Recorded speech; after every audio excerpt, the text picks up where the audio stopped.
Good morning, Dickinson. So great to be here in Dickinson. So great to be in the western part of our state. So great to see it so green here. It's like Ireland. It's fantastic. But I want to especially am grateful for all of you for being here and joining in the 6th Annual Governor's Summit on Innovative Education. It's great to be in West River country.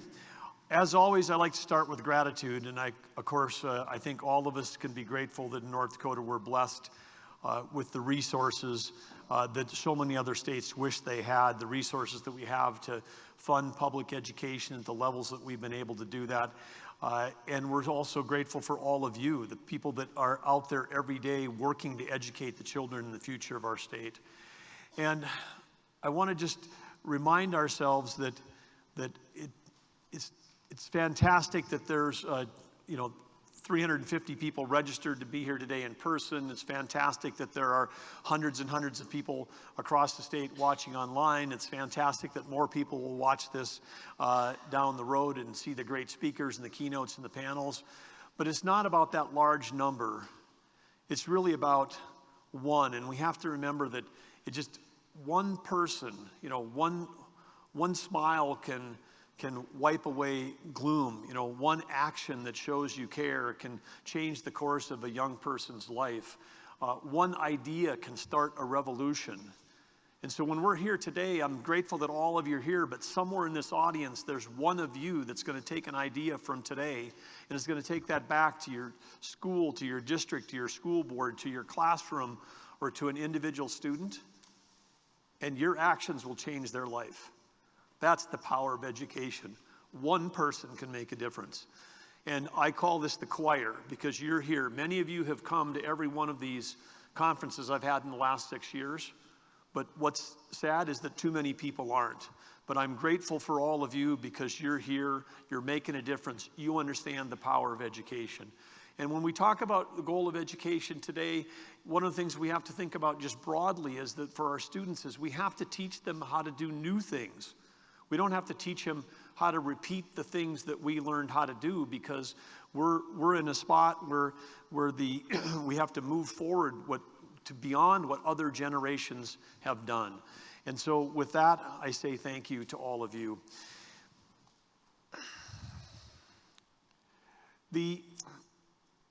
Our state has now over 126,000 students in K-12.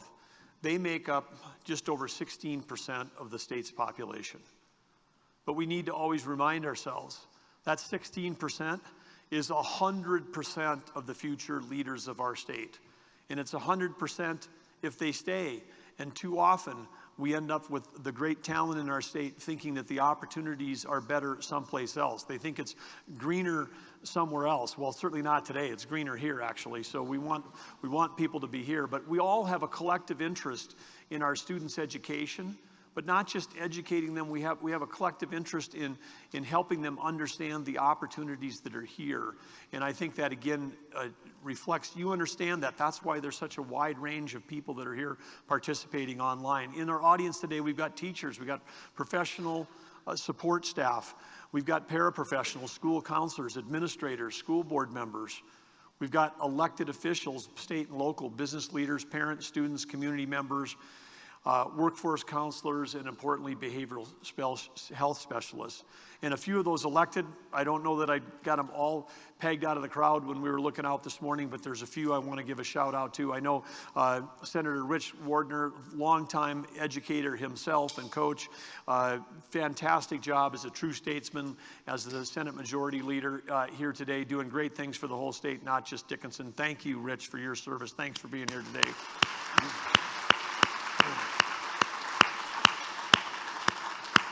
And I believe also we've got here Representative Pat Hattlestead and Senator Jay Elkin are here. I know Mayor of Dickinson is here, Scott Decker. Thank you, Scott. But let's give it up for all these elected officials for all they're doing.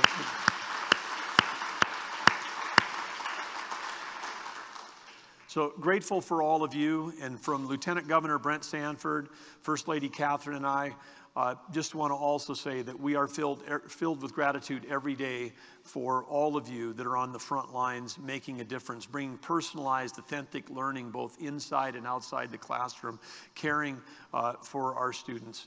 As many of you may know, and some of you may not know, but I grew up in a household where education really mattered. My mother was an educator. She started out after leaving NDSU as a junior high teacher. She went on to teach at the college level. Then she became, for a while, a full-time mom at home, raising us in Arthur, North Dakota, in a small town, in a small Class B school. But then she got involved and she got on the school board. Then she became president of the school board. Then she, went through one of the first consolidations with our arch rivals, Hunter, down the road, and Erie and Blanchard and part of Page. And it was one of the first consolidations that occurred. And that is now all part of a larger district called Northern Cass. She then, after my father passed away and had to go back into the workforce, went back to the university and ended up as a dean at a college of NDSU. So I had a mother who worked as an administrator, she worked as a school board member, and she worked as an educator.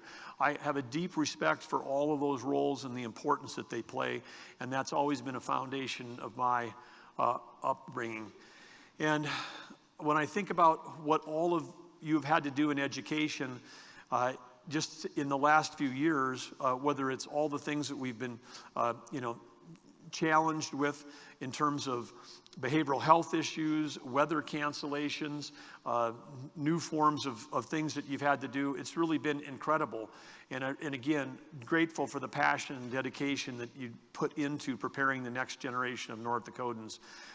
So I also want to say that I've got gratitude for Superintendent Basler. She's at a national conference today, but to have a superintendent, when I talk to other governors, it's very rare to have a superintendent of public instruction who's also been an instructor in the classroom, has served on a school board, and has been an administrator.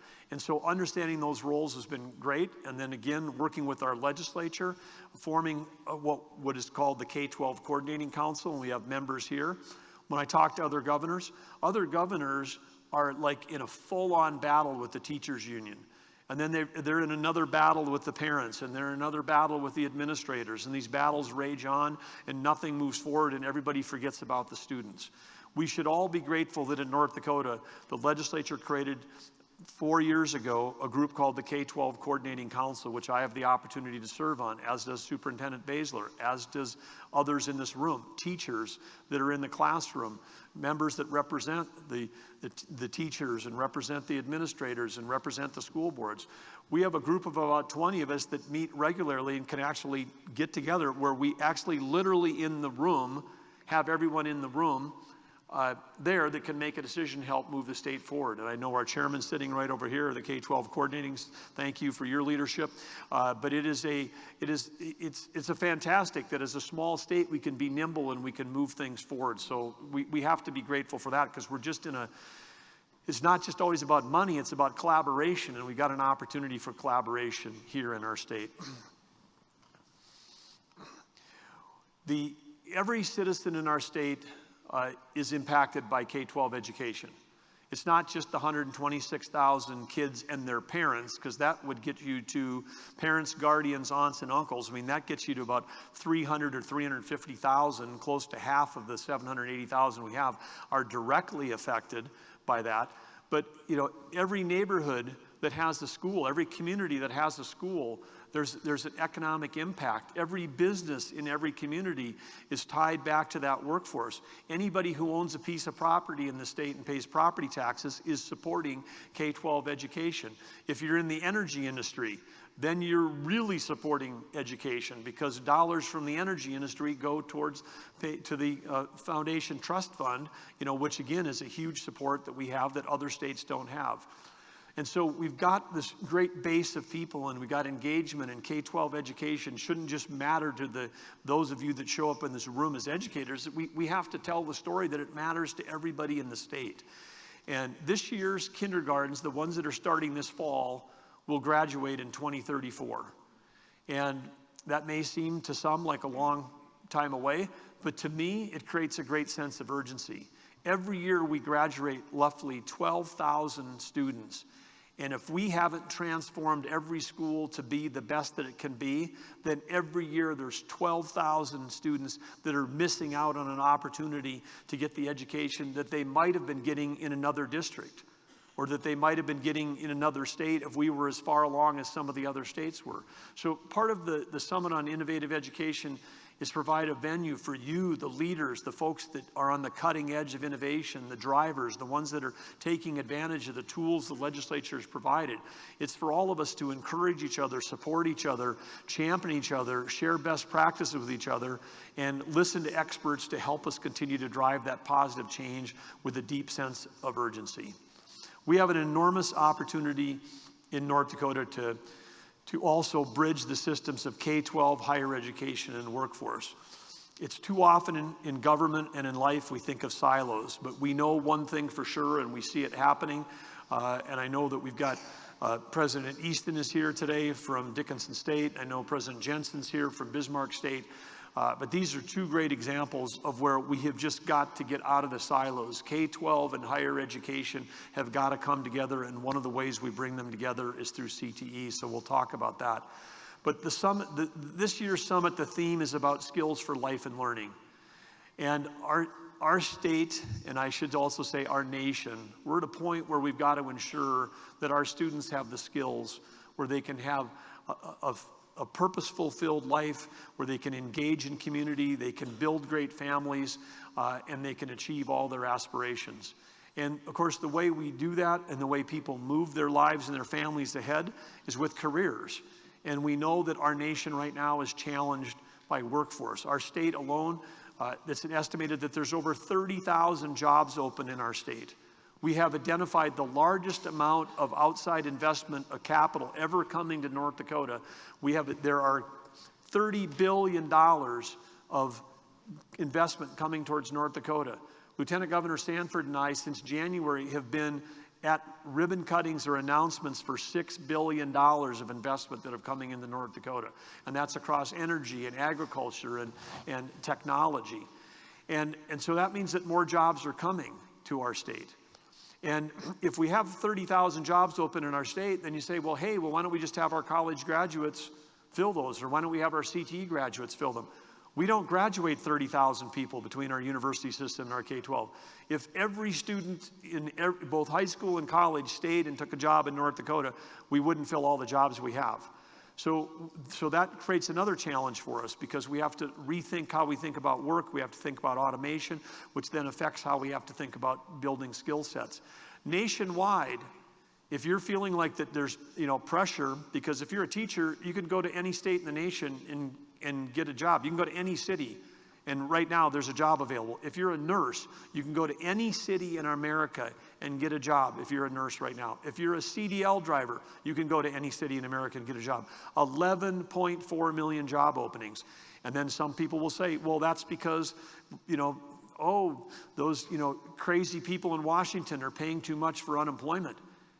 There's only 6 million people in our country that are receiving unemployment today. If every single person on unemployment somehow miraculously had the skills and capability to take one of those jobs, we'd still have 5.5 million jobs available in our nation. So we've got work to do. North Dakota's got the 12th lowest unemployment in the country, 2.8%. That means we do have thousands of people in North Dakota that aren't working. And so why is that? Is it that their skill sets don't match the job openings? If we're going to talk about lifelong learning, we're going to talk about education, we're going to talk about the billions that we spend as a state on education, then it's important that we think about this, and that what's the role of our educational system in educating people who are not of the age that we think about when we think about K-12 or even traditional college. And we also know that we've got a challenge on the sort of the why part of this thing is, as I said, we're talking about teachers and CDL drivers and others can live anywhere. We know that when we don't have a job filled in North Dakota, then that company, the people that have those, companies don't post a job, and then if you fill the job, you're going to make less money tomorrow. the 30,000 jobs are posted because if that person was hired, the company would prosper more, and therefore the community would prosper more, and everyone would prosper. And to the degree that we're here in the West, I think I can talk about energy. If we had 500 to 1,000 more oil field workers in our state right now, we would be producing more energy. And if we were producing more energy at $120 a barrel, that would be literally leading to billions of dollars or more coming in to revenue that helps fund education. And so if the educators are ever feeling like, wow, we wish our budgets were higher, then come talk to me and tell me how we can get 1,000 more oil field workers here, because then you will have more money than you could have possibly dreamed of. I mean, we're literally at just 1,000. We're not like 10,000 or 30,000. 1,000 people working in oil fields would give us more rigs, would give us more wells, at these days would give us more revenue, which would directly flow back into the Education Trust Fund. We should be able to solve that problem, so let's brainstorm on that. People choose today where they want to live first, and they choose their occupation second. You can pick your community first because there are so many things. So that's why we've got to build healthy, vibrant, attractive communities. That's why the Main Street Initiative ties back into education and ties back into workforce, because education is such a key component of building communities. When people are deciding, parents are deciding today where they want to live, they have more mobility than they've ever had in their lives. One of the things they look at when they come into a community is the school district. Is this school district innovative? Is this school district, got all the right things that would engage for my kids? So people are making a choice. It's not like people are geographically stuck.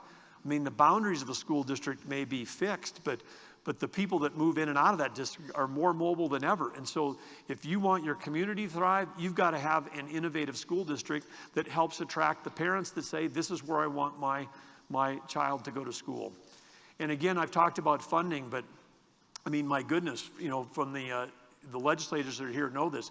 Our general fund budget this last session was $4.99 billion.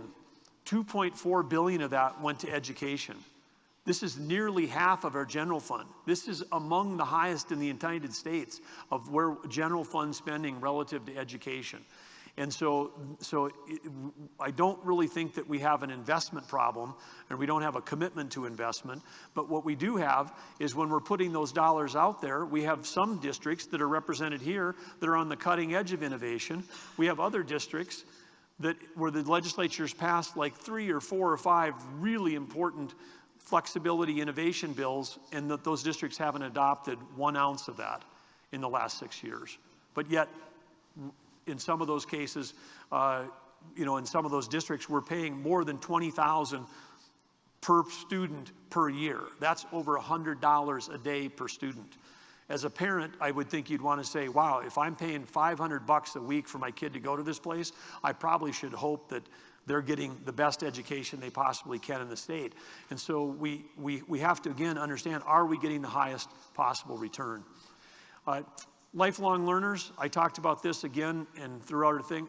Our model that we had, the centuries-old education model, was really good when things didn't change very quickly. But that's not what's happening now.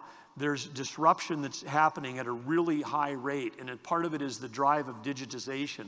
People have access to information today like no way before. It used to be, 1,000 years ago, you had to have access to a library, and maybe only, the monks or a few people could do that. Then we had public education where we broadened that education. Now, you don't have to be in a school or in a library to have access. You can have access to all kinds of information anywhere, anytime, on any device. And every year, we're creating more information every year in the world, sometimes more than existed in all the centuries before that. So unfathomable amounts of new amounts of data coming along in almost every industry. And so again, if you have a system that before was designed for, we're going to take all these years, more than a decade, we're going to load a bunch of knowledge into a student's head, and then they're going to be able to regurgitate that, that's not really the case. And forget K-12, think about being a doctor. Think about how fast that world is changing. Think about being a lawyer. I mean, there are literally experiments now saying where, with artificial intelligence and loading up all the case law in America, you load up all the examples, you type in a question, we're going to be in a spot where in these kids' lifetime, where you might be able to get a better legal answer to a question typing it into a machine than you would, talking to a real person, because the machine might have, 100,000 times more ability to process information than the person. I mean, we are moving towards that point where we have to realize that the tools that are available, the magic of software and the digitization, is taking us literally into an era where we have to understand that we're going to be in a spot where that it's asking the right question is of a source is going to be as important as sort of learning and memorizing it yourself. And so we have to do things differently for this generation of students. They are going to be living in a different world than we have been living in. The jobs are going to be different. The companies are going to be different. The opportunities are going to be different.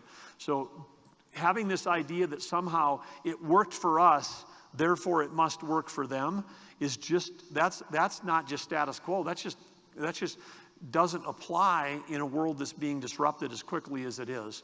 And so what does the future of work look like? Well, the future of work, it's going to be more flexible. It's, people, we know that it's going to be more teleworking. It could be more traditional hours. This sort of, 9 to 5 days a week model, that is getting blown out all the time. I mean, it's getting blown out by all kinds of things in terms of flexible work. And so we also know that people need to be able to have skill set that may help them be flexible over the lifetime. I mean, just think about it. Think about it in my lifetime. The prime job coming out of NDSU was IBM. Coming out of IBM, and you'd say, hey, you got a job at IBM. Congratulations, one of the primo jobs. Where are you going to work? I don't know, wherever IBM tells me. I mean, it was like you didn't know if you're going to be in Rochester, New York, or Rochester, Minnesota. You got to work for a company. It was like World War II military style, top down. You go to this city, you work for 2 years, we'll tell you when to transfer. You think that would work with somebody today? No, not a chance. I mean, it's the other way around. It's like people decide where they want to live. The labor side of this equation, if they've got the skill sets, they've got the power, not the corporation. And so we've got to give people that are going to have careers. It used to be then you'd stay at IBM your whole career. That was the thing. Now people might be switching 5, 6, 7, 8, 9, 10 times in their lifetime. And we have to think about this as the state of North Dakota, because, the idea that someone's going to come to work for the state of North Dakota and stay for 40 years and do that era is over also. And so the future work is going to be about innovation. It's going to be about disruption. It's around automation. And you're all familiar with Moore's Law. It's still happening. Moore's Law has not gone away. Moore's Law is that the power of a digital chip is doubling every 18 months and dropping in price by half. So then that means, do that another time, and then it's 4 times more powerful. Then you do that again, it's 8 times more powerful. Then you do that again, and it's 16 times more powerful. So think of anything in your life where in a matter of in the space of 6 years, something's going to be 16 times more powerful and maybe 1/8 the price. Think that would make a difference? I mean, some of you remember when we had that thing called cows, which was computers on wheels, because we couldn't afford to have enough computers for all the kids, and we're pushing a cart down the hallway. And now every kid that walks in the door, if they've got the latest new iPhone, it's got a terabyte of data on it. It's bigger than supercomputers that we were, hoping we could buy one for the whole state at a university when I was in college. Each phone has more than that. And then you say, well, we're trying to advance our education. The 5 companies, the largest tech companies in America that are contributing to the whole mobile device thing, they are investing over $75 billion a year in R&D to make that thing more interesting next year and to take advantage of Moore's Law and all the power and the capability it's going to have. So there is... do we have a technology budget? What's the technology budget? Everybody's walking in with more computing power than we could have possibly imagined. Are we harnessing that in any way at any time? Or do we just go, hey, put your supercomputers away and focus on this book? I don't know. It's a question we should ask ourselves. But machine learning, the massive data, things we're doing here in North Dakota where with UAS and ag and energy and a single UAS flight flying over a 4 by 40 mile test strip in eastern North Dakota in 1 hour collects a terabyte of data. That's 1,000 gigabytes. A gigabyte is 1,000 megabytes. You know, and I remember when a megabyte cost $1,000. Can you imagine? So it's like, you know, your kid's got the little thing that's on their shopping list that they're supposed to get, like pens, paper, and their back to school list, and go get a jump drive. And I remember my daughter, when she was in 7th grade, and she was supposed to do that, and that was when it was more expensive. And she's like, "Hey, Dad, I got to get this. I'm supposed to get like an 8 megabyte jump drive." And I'm like, you know, you need $8,000 of storage. You know, no, it's just so cheap. I mean, it's just unbelievably, it's like free, like storage is free. We have to think about that. Anyway, job seekers, you know, going forward, they've got to fill roles. They're going to rely on the things that we need to teach today: critical thinking, collaboration, resilience, the human side of work. And we need to make sure that we're creating multiple pathways. And the pathways we want to talk about in North Dakota is choice ready. And that is the future work. So, you know, for college graduates, for a long time, when I was a kid, it was like, if you didn't go to college, you know, then somehow you were a failure. We all know that culturally that was the whole thing. Go to college, go to college, go to college. You know, go to college, your success. Save money for college. First one in a family to go to college. It was, you know, all about college. And there was a time in our country coming out of World War II where if you got a college degree, you could have a life where you had higher income. That's not true anymore. There are multiple pathways to success in life. There's multiple pathways to financial success, personal success, etc. And one of those reasons why it's not the same has been the last 20 years is the skyrocketing cost of tuition. You know, national debt is now almost $1.8 trillion in our country. That's up by 2/3 just since 2012, which is just amazing. It's, you know, it's 5 times what it was in 2003, you know, less than 20 years ago. And why is that? Well, part of it, again, without getting into economic policy, but, you know, if you subsidize something, the price goes up. And if you do trillions of dollars towards, you know, student loans and Pell Grants and all that stuff, and then you take the cap off of what student loan is for graduate school, the price of graduate school has gone up 80% in the last 8 years. On average across the country. And so then if you've got this rising inflation, the two things the federal government got most involved with was healthcare and higher ed, wanting to fund that because they thought that's all goodness. Well, then the price went up. Well, when the price goes up, the return on investment isn't so strong, and kids, including some of mine, are like, wow, there's not a return on that. Why, if I go to that, I mean, if I can go to get a 4-year degree and get a computer science degree, or I can go to a 12-week coding school and I get the same job, and this one cost me $100,000 to get in 4 years of my life, and this one's 16 weeks, and both of them lead to a $72,000 a year entry-level job. I mean, kids, I hope they learn enough econ in high school to figure that one out. And so it's like there are alternative pathways, and these are all lives of purpose, lives of community, lives of well-being. So part of where we have to do is the growth mindset. It's not for our kids, it's for our parents. We've got to be, you know, as teachers and educators, we've got to understand that when we're talking about choice ready and multiple pathways, we have to understand, you know, all the things about the growth mindset. You know, challenges help us grow. Feedback is constructive. Efforts necessary. Things that we can do. You know, the fixed mindset is the status quo that keeps some of our districts and some of our schools and some of our buildings stuck in doing it the way that we've always done it because it worked that way in the past. If you got ideas, then, you know, hey, no, I don't like receiving feedback, and change is hard. Yeah, those things are hard, but all of us must have that growth mindset. We must continue to look outside our state and other places to do that. And if we want to show our students how to learn, then we've got to show them that we're capable of learning, that we're capable of change, that we're capable of doing differently. And so anyway, kids are innately curious. Elementary teachers know this better than anyone. They're eager to learn, connect, explore if given the supportive environment. We've got to create those kinds of environments. And we need to also show them, starting in elementary school and junior high and high school, that there are all these different paths that are available for them. And we must, as adults, we must be supportive of these multiple pathways, because that's how we can drive that. There are so many great examples of that. One of the great examples that we have, of course, is career academies. And Bismarck Career Academy, we have to hold up as an example, because here we've got a college, Bismarck State. We got a school district, Bismarck. We have surrounding Bismarck areas that work together. Bismarck Public Schools, all working together and to do that. And it's that inspiring example, which has been going for over 15 years, was what helped lead the legislature last year historically to commit $88 million during the special session to help drive career academies across the entire state. When that includes one right here in Dickinson. So way to go, Dickinson. And the State Board of Career and Tech Education awarded $3.3 million for the Southwest Area Career and Technical Education Academy that's going in here. Got the Halliburton site purchased. We got Dickinson State on board, Dickinson Public Schools.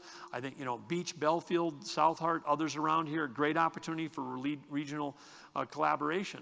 And what you'll see what I saw when I first visited the Career Academy. I went in there, I'm in a class, I'm talking to a freshman who's in there. He's in a power plant management class. He took the first year of his associate degree while he was still in high school. So he had 1 year of college done before he graduated. He was going to take 1 year at BSc and end up with a degree. And it was October, and he and the student next to him both had job offers. One was $72,000, one was $63,000. He had no college debt. He had just bought a new Ford F-150 pickup, and he was going to go to work for one of our great power companies in North Dakota. And guess what? They would pay for his college. They'd pay for his college. Is that some career path that you should be like, oh, he should have gone to college instead of going to some technical career? No, this is like super smart economic decision making. To do that. So anyway, if you haven't seen that or talked to students that are in that role, but even more importantly in the Career Academy, when we had a roundtable this last fall in Bismarck with some of these students, and some of them said, I wouldn't even have made it through high school. Forget the kid with a $72,000 job offer. Talk about social, emotional, and important needs. He said, I went to he was going to Bismarck High. He went to the Career Academy. Now he met a few kids from Legacy, and he met some kids from Century. He met some kids, whatever. And all of those kids were the ones that had the shared interest. He wasn't a football player. He wasn't into band or choir, but he met his crew there. And he said, I probably wouldn't have graduated from high school if I hadn't had this opportunity to come here and meet people that had shared interests. Now they're off to having a great career. So these are game-changing projects, create new opportunities for students, not just to gain skills, but to help them find their path in life. And so it's so exciting that we have this opportunity. We've got the funding for the facilities from the legislature. Now it's go time to get all the collaboration, all the adults working on behalf of that. And it's also critical for our economy, this thing where education feeds the economy and the economy feeds education. It's a positive spiral when we work together. It helps our students be well prepared for these jobs of the future, and it's all part of this vibrant entrepreneurial ecosystem that helps us attract and grow businesses right here, because it's not just about putting out students that can go to work for an existing business. It's helping those students understand they can start businesses here. And so we've got an opportunity nationwide to be the leader in this concept of choice ready. And when we talk about choice ready, we're talking about the military, we're talking about college, and we're talking about career. You're going to get a chance to hear later today from a fantastic 4-star general. So glad that General McKinley's here. But we have opportunities here. And when you think military, you don't just have to always think about like fighting wars, because there's so much more to it than that. And there are so many technical opportunities to be achieved through military careers. And yet many of our high school seniors, the men and women that are seniors, you would be surprised how many of them don't qualify for military service today, whether it's academically, behavioral health-wise, or physically. They can't get into the military. The military is not like the third rung on this stool. The military's got a higher bar than college to get into in some ways. And so then it should be the thing. And of course, we're all should be proud of anybody that serves in our military, because we wouldn't have our free country and the system of democracy if we didn't have people who've been fighting for it for the last 246 years. And so this is something, again, where we need to elevate this as an important pathway. And they don't have to be shipped off to far off places, because we have hundreds of positions available right here in our own North Dakota National Guard, who are busy saving communities putting out fires to save Medora, dropping sandbags out of helicopters to save Cavalier from being flooded, all the things that the National Guard does here. And guess who will pay for your college? North Dakota National Guard. So these are all amazing careers that we have. And as we said, again, part of the why is, to have healthy, vibrant communities. We've got to have places that support outdoor recreation, arts, and culture. This is the way people are deciding where they want to live. And so we've got to just keep focusing on building these great communities. And part of that is we need anchor things regionally that can pull people together. In addition to having regional collaboration around the CTE at Dickinson, another one right here that's coming up in the next short period of time, and I know there's a lot of attendees in person here from Western North Dakota, but the Theodore Roosevelt Presidential Library is this example of regional collaboration. The city of Dickinson State, already deeply involved. The Theodore Roosevelt Medora Foundation, the National Park Service, the National Park Foundation, North Dakota Historic Society. The state of North Dakota owns a bunch of land in there. North Dakota Parks and Recreation, fabulous careers there. We've got, parks in Western North Dakota, both at the North Unit and at the South Unit. North Dakota Tourism.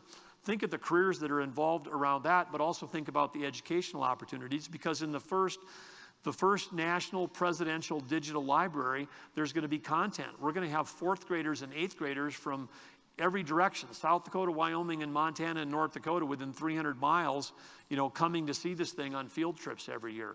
We're going to have content for college education courses coming out of the Theodore Presidential Library content. This will be an institution that will partner with higher ed and K-12. And so big opportunities, both in employment and in education. And then why does it matter? Because people want to live the place where they would vacation. Where do people vacation in North Dakota? They vacation here in the West. So the West has an opportunity to use the incredible resources we have around the national park, and then joining that with the presidential library. There's 64 national parks in America. There's only one named after an individual. There'll be only one where there's a presidential library by the entrance. This will be the most visited place in our state. And so we have an opportunity to turn that into recruiting professors and recruiting teachers and recruiting nurses. And because people will come for the quality of life and they'll stay to work in these communities. So this is, again, a big regional opportunity, and we got to drop some kind of mindset that this is Dickinson versus Medora. This is all one economic region right here. It's all one economic entity, and the same reason why we've got to regionalize CTE, we've got to regionalize our thinking on recruiting and workforce and tourism. More on that, and again, so future generations, we have to say, what do students need? They need the essential skills that cut across life and career. And we know this because they've got to be able to have the problem solving and the mindset to be open, willing to learn. So what are the essential skills? Well, the North Dakota school leaders, higher education industry, policymakers got together and said, what do we think this looks like, called the portrait of the student. These skills aren't skills that are just needed in a classroom or an educational environment. These are skills that could be needed on the athletic field, or if you're performing in student arts, if you're just at a job interview, you're on a team project, you're doing a startup, or in response to some kind of life-changing event. And of course, those are, critical thinking and communication and empathy and collaboration, the learner's mindset, adaptability, and perseverance. And all of those skills is what we need to be teaching in our system as much as a set of facts, because the facts they can look up afterwards. If we haven't given them the essential skills to get through life through our education system, then they aren't going to have the tools they need. And when we don't give them those essential skills, well, then we end up in an issue around health and well-being. And we know that this is an issue. When we've talked to the schools in the past 3 or 4 years, the number one thing that always comes up is behavioral health. And it comes up for a very good reason, because it's a big, serious issue. And we know that the behavioral health crisis is real. We know that bad things happen when people lack a sense of belonging. They can hurt themselves or hurt others, create tragedy within their families and their schools. And so we have to make sure that every student feels heard, that every student feels connected. We have to be able to identify risk factors. And we have to be able to, provide the protective factors to counter that, so that people can feel engagement and feel a sense of community. Right now, today, because we're behind, I feel like we're kind of in crisis response. You know, there's an issue that gets critical. We try to respond to it, but we have to get out of that mode. We have to keep doing the crisis response, but we have to think about how do we design and build the foundational system that systematically supports students through all the ups and downs in life. Life is going to have ups and downs. It's going to have that. Our system has to teach people resilience, because resilience and understanding resilience, that's key to deterring risky behavior and getting that positive attitude, the strong friendships, the family units, the ability to resolve conflicts. All of those things are skills that we need to do that, and it can't just be on the teachers. This has got to be the school system, the parents, and the communities all working together. And one of the things that we also know and we have to get better at is understanding that we're up against a battle, and we're up against a battle of substance abuse. And the substance abuse can lead to addiction. And teenagers particularly, but even younger, junior high, can be into experimentation. The availability of drugs that are available around today and other sources are it's just too much. And I know the First Lady, as you know, Catherine Helges Burgum, continues to try to drive the awareness around the disease of addiction and inspire hope and recovery with her own story of addiction and recovery. And if you haven't heard her tell that story, part of the story that she tells, it's her story to tell, but she had her first drink when she was in junior high. She had her first blackout when she was in high school. This is not something where we're like, oh, at college is the time to start talking to people about drugs and alcohol. It's starting earlier and earlier at an earlier event. And so again, for all of you that are working on the behavioral health side of things in your districts, would invite you to join the First Lady and myself at Recovery Reinvented on November 10th at the Alara Center in Grand Forks. And I would encourage you to attend, or make sure you send your counselors, and if you can't attend in person, it's always available online. There's over 3,000 people that participated last year, but again, join us to help deepen your understanding of the disease of addiction and its impact on youth and its impact on your school system. So, how do we set up North Dakota to be the visionary leader for education? Well, number one, keep investing in quality career and technical education. This is the bridge. We're under-investing in CTE. Almost $2 billion that we spend on K-12 every 2 years, $500 million of state money that goes into higher ed, and then they've got other sources from tuition and research that effectively triple that. But that slice in between that sort of bridges the two, the polytechnic approach there on technical education, that's where we've got to keep investing. The $85 million that we put in last fall was a good start. It's a golden opportunity to build momentum with local and state leaders to rally around the potential of what a modern CTE. This is not the shop class that I took from Mr. Opp and Mr. Willert when I was in high school in Arthur, where it was, great that I learned how to weld. Today we need someone that can program a robotic welder and do the work of 10 welders. We're never going to have enough welders coming out of, every welder that comes out of Wahpeton today, the North Dakota School of Science, they get 10 job offers, literally. They have an unlimited number of job offers. They stop probably collecting them after 7 or 8 job offers. But if you can weld today, you get that job. We're not going to hire enough welders, just like we don't have enough commercial drivers. We need people that can program a robotic welder. We need in our state to have tax credits for companies that do automation, because we'll never fill the 30,000 jobs. We need companies to automate, and then we need students to come in and be able to drive that automation in every form, whether it's manufacturing, retail, hospitality. There's opportunities for automation everywhere, and it won't eliminate jobs. It'll up-level the jobs so that people can get out of doing the rote kind of stuff that they did for years before. The financial industry didn't go away when they invented the ATM. The financial industry actually exploded. Some of the teller jobs went away, but the people that stayed in financial services are now getting paid more because they're doing something that's not just transactional, that can actually be handled by a piece of automation. And I think we're all happy that sometimes you can go to an ATM that's available and open outside normal banking hours. Improves the service to all of us, upgrades the levels of the jobs for everyone else. So we have to keep thinking about that. The legislature last year passed this super important thing called the Learn Everywhere bill. It can be adopted by every district in the state if they choose to. It recognizes that learning happens outside the classroom walls, allows students to earn high school credit towards graduation. And you're saying, okay, that sounds interesting. What does that mean?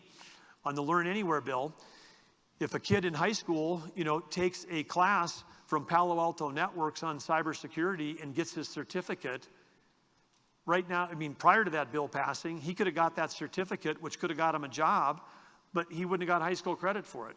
Now, the school district can say, wow, you passed the Palo Alto test, you got Microsoft certified, you got, all your networking thing from these other guys. Hey, give them credit for it. But it's not just tech. It's like you got a kid that's got 50 merit badges, like some of the ones I've met with the Boy Scouts and Girl Scouts. We're soon going to have our first female Eagle Scout in the state of North Dakota. Some of these kids amassed 60 merit badges. I looked at one of them on there, and he had first aid, wilderness first aid, first response. He had like 10 things that were health related. Prior to this legislation, that kid might have still had to take a health class for a half a credit.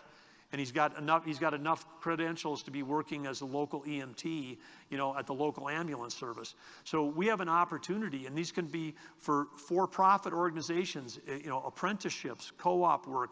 Those things can now earn high school graduation. Every district should take advantage of this. These create additional pathways. We know that kids learn everywhere. You all probably learn anywhere, because you know where you learn stuff in high school that you remember? 4-H, FFA. Boy Scouts and Girl Scouts, those are all things that this learn everywhere opportunity. Another one that's happening in the state is, that we're really pushing and leading in, and I see that Sean Riley is here, our great CIO. Give a wave to Sean Riley. If you haven't met Sean Riley, meet Sean Riley, talk to Sean Riley. Sean Riley his team is providing the cybersecurity, protecting all of your schools. We have 250,000 people in North Dakota on the same email network, including all the K-12. That's as large as a Fortune 50 company that he and his team have to defend every day. We get hit every month with millions of cyber attacks. If your systems are working, it's because of his team.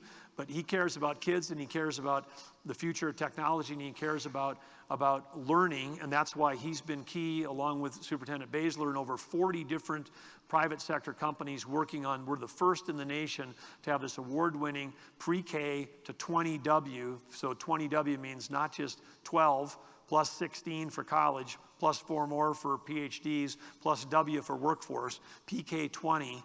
So it's the whole spectrum, that initiative. It's a whole government approach to teach computer science and cyber education from pre-kindergarten through PhD in the workforce.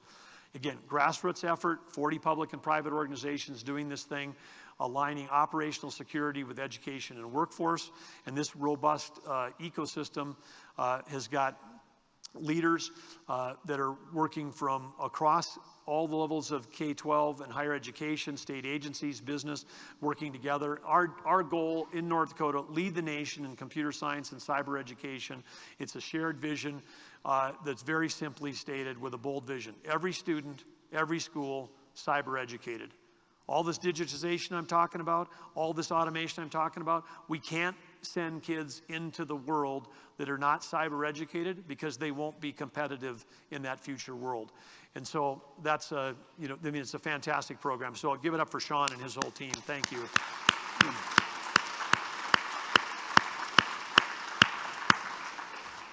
And we talk about learning from 4-H. 4-H has got all these great programs. It's not just about animals. FFA is not just about farming. FFA has got programs. They're teaming up with Microsoft. They've got cyber programs. But I had an opportunity last year to team up with Anna Peterson from Bowbells. You're looking at that beautiful heifer there is named Grace. And Anna on her own, champion. I was showing it. I dropped the show stick. I did not become a champion because I dropped the show stick.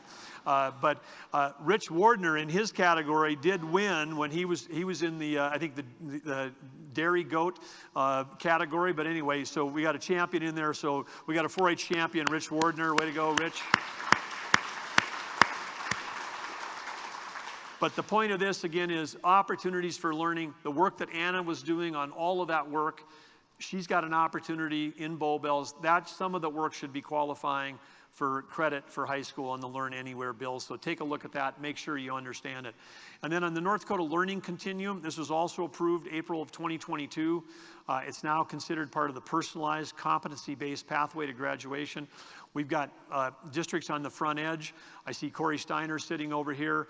Northern Cass, which is now encompasses what was Dakota High School, which before that was Arthur Hunter Erie, but it's also got Grandin Gardner, Argusville, and a bunch of other folks. It's Northern Cass, it's the whole county. Anyway, they're on the front edge. Bismarck Public Schools and others with Empowered program, they're paving the way for future of education in our state.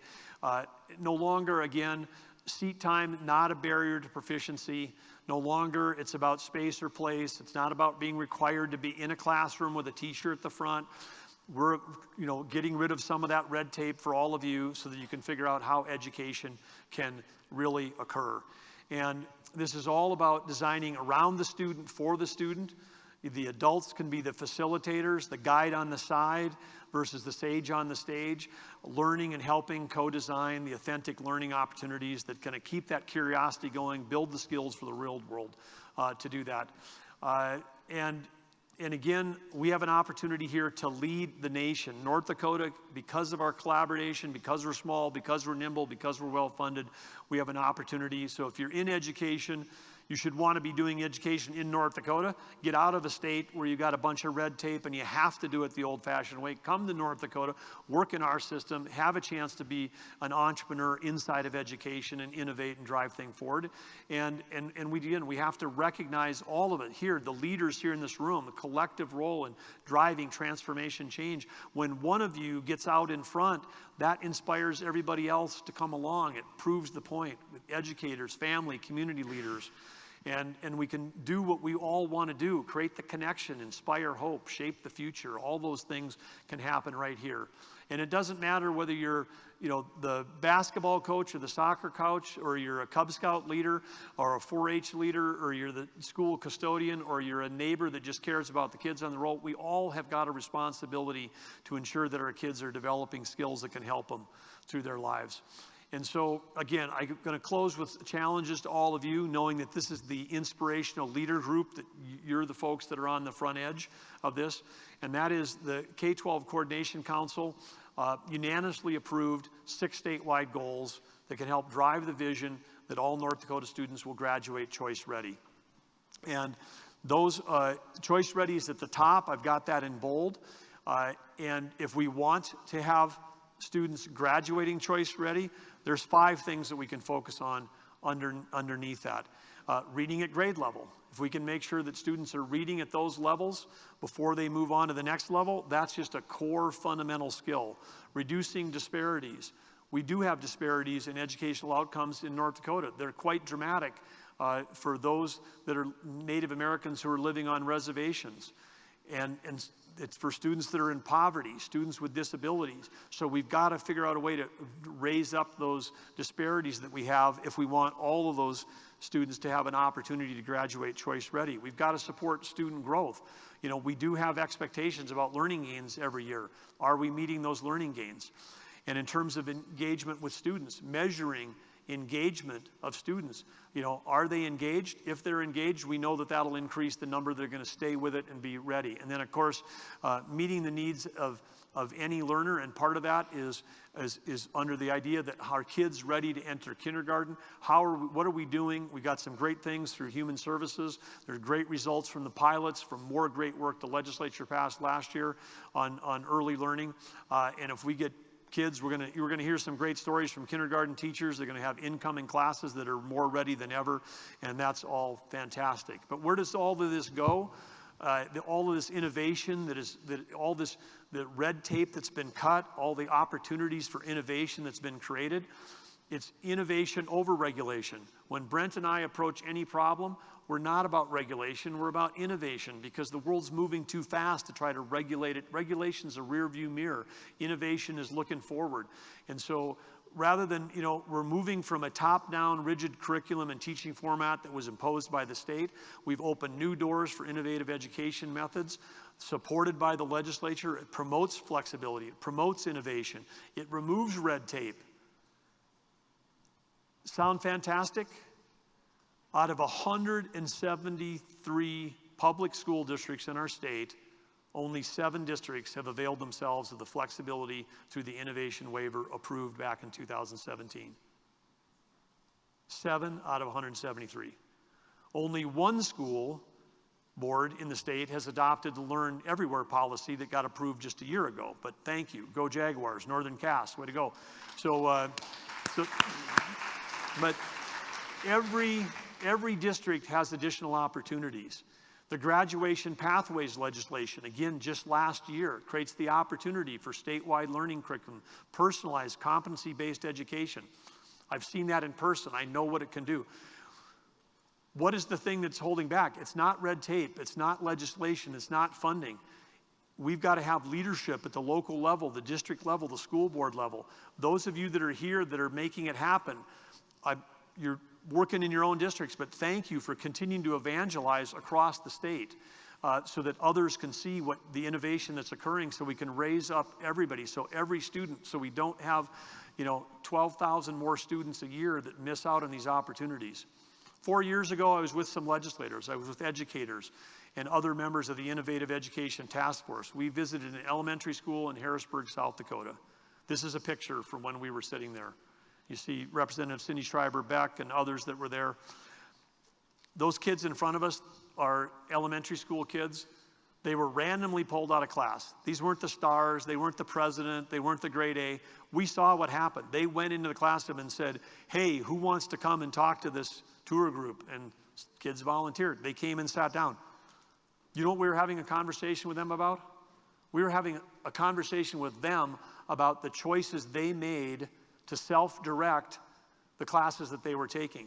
We went into a room in the morning in that school in Harrisburg where with a class of 4th graders, all sitting on the floor with no furniture. They're sitting on the floor with their legs crossed. They've all got a device with them, like an iPad or a laptop. And who came in? The teachers came in. And they came in and they pitched their class. They go, we're going to learn about plastics in the ocean. We're going to learn about this. We're going to do this. We're going to do that. And then the kids got to choose. And I thought, that's crazy. Wow. These kids are getting to choose their own curriculum that they want to go forward. And I thought, so I asked them, I said, well, is this like for the next, block, like for the next quarter or the next 6 weeks? They said, no, that's for today. That's for today. We do this every morning. They come in and they've got to get all the certain stuff done, but depending on what they're feeling that day, they get to choose. There is agency given to 4th graders. And so these kids were explaining to us how they made their choices. Well, I used to always pick the things that my friends picked, but now I don't do that anymore because I realized that if I'm interested in this and they're interested in that, it's okay for me to pick something different and do whatever. They were learning all this stuff about networks and friends and all this stuff and the learning. And then the teachers were so energized because the teachers actually had to make a great pitch to get students to come to their class versus the other teachers. I saw really friendly competition occurring where, like, how can I make this interesting? Well, they'll come to my class as opposed to, here I am. These kids are coming whether I'm good or I'm bad or I'm indifferent or I'm on a good day or a bad day. These teachers had to show up. I mean, the whole thing was like basically unbelievable and energizing. Now it's 4 years later, 48,000 kids have graduated. I can't go to a school like that in North Dakota yet. Some of you are trying to get there, but we're not there yet. And this is happening in a school district in Harrisburg, which is, think of it like a Castleton or something. It's basically a city that's just sort of outside of Sioux Falls. I mean, it looks like North Dakota. I mean, they got nothing that we don't have. They don't have more money. They don't have smarter, better looking people. They're just doing it, okay? They're doing it. We're not doing it. So let's get another trip going to Harrisburg if we have to. If you see it with your own eyes and then come back and see if you ever would be satisfied. They do team teaching across the mathematics through the 1st through 6th grade. And I had a teacher that had been teaching for 11 years in Harrisburg in tears telling our group that I used to teach, like 3rd grade math, and I knew at the end of the year that if I was giving A, B's, and C's and sending kids on to 4th grade, the kids that got C's or below didn't have the foundational math skills and that they were going to fall behind. And I'd been teaching for 11 years, and I saw what happened when they got to high school. Because when they got to high school, they weren't able to go down pathways that might have taken them towards engineering or other career paths because they didn't have the math skills, and they struggled all through high school. Students learn at their own pace, at their own time, in their own way. Individualized competency-based learning. They were team teaching. Now she got to teach kids across 1 through 6. Kids that were behind at the end of 3rd grade caught up in 4th and 5th. Maybe they were 12 months younger than the other kids in 3rd grade because they got born later in the year. Maybe they didn't have a good experience and something happened in their home. They caught up. She goes, we got them all caught up by the time they left 6th grade. I've watched them flourish in high school. She goes, I feel awful about those first 11 years I was teaching because I was sending kids on to a destiny when I was sending them out of here without all the basic stuff. It transforms the teachers, not just the students, not just the parents. So there's a vision out there. We've got to try to get there. So anyway, we can't sit on the sidelines and let these days and years go by. We can't let generations of kids lose out on opportunities to achieve their highest potential. And when we think about the future, you know, a kid that's born today, like one of our staffers, Jace Beeler, had a son born last year, Finn. That 78 and a half years for males in America today without further medical advances, Finn's going to be alive in the year 2100.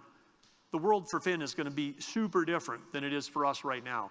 We've got to build education systems to prepare people for the rapid change that are coming. We've got to let go of the things we've done in the past. We've got to figure out a way to be transformative in what we do, and we have to have a sense of urgency that what we're doing, while it's good, it's not enough and it's not fast enough. And that's at all levels, K through 12, higher education, CTE. We've got to move faster. Our time is now, right now. We've got the resources, we've got the people, we've got the ideas. We can make this happen in our state. We've got the collaboration. We can move ahead of every other state. We have 6 words that we always talk about in North Dakota, and that's empowering people, improving lives, and inspire success. That's what all of you have an opportunity to do every day if you've chosen the powerful purpose, if it's been your calling to go into education. So my challenge to all of you, and these challenges I've laid out, is embrace the flexibility and the tools that the legislature's made available to you. If you're already taking advantage of that flexibility and tools, thank you. Share your successes like you are today with all of your peers so more school districts can see the benefit. If what the legislature has passed, for some reason, if there's something wrong with the legislation, it doesn't work, there's still too much red tape, tell us so we can continue to add more innovation, more flexibility, more tools, cut more red tape so that more people can, help us get the regulation out of your way so that you have the opportunity to do the transformation. And help us shine the light so that students can see the pathways available for them, whether it's a technical career, whether it's college, or whether it's a military, to help us make sure that they're choice ready. And by creating these lifelong learners, we can address workforce challenges. We can therefore strengthen our economy and our communities and our families, and we can have more resources which come back and feed back into the education system. It's a positive spiral which we can create by working together. And most of all, I want to go back to where I started. It only takes one idea to start that revolution, one smile to break the gloom, one action to show someone that you care. One of you out there is going to leave here today and go back to your community and say, I am the one. I'm the one that's going to make the difference. And you will make a difference in a student, and you'll make a difference in that student's life. That'll make a difference in that student's kid's life. You could be out affecting the next seven generations by the actions you take.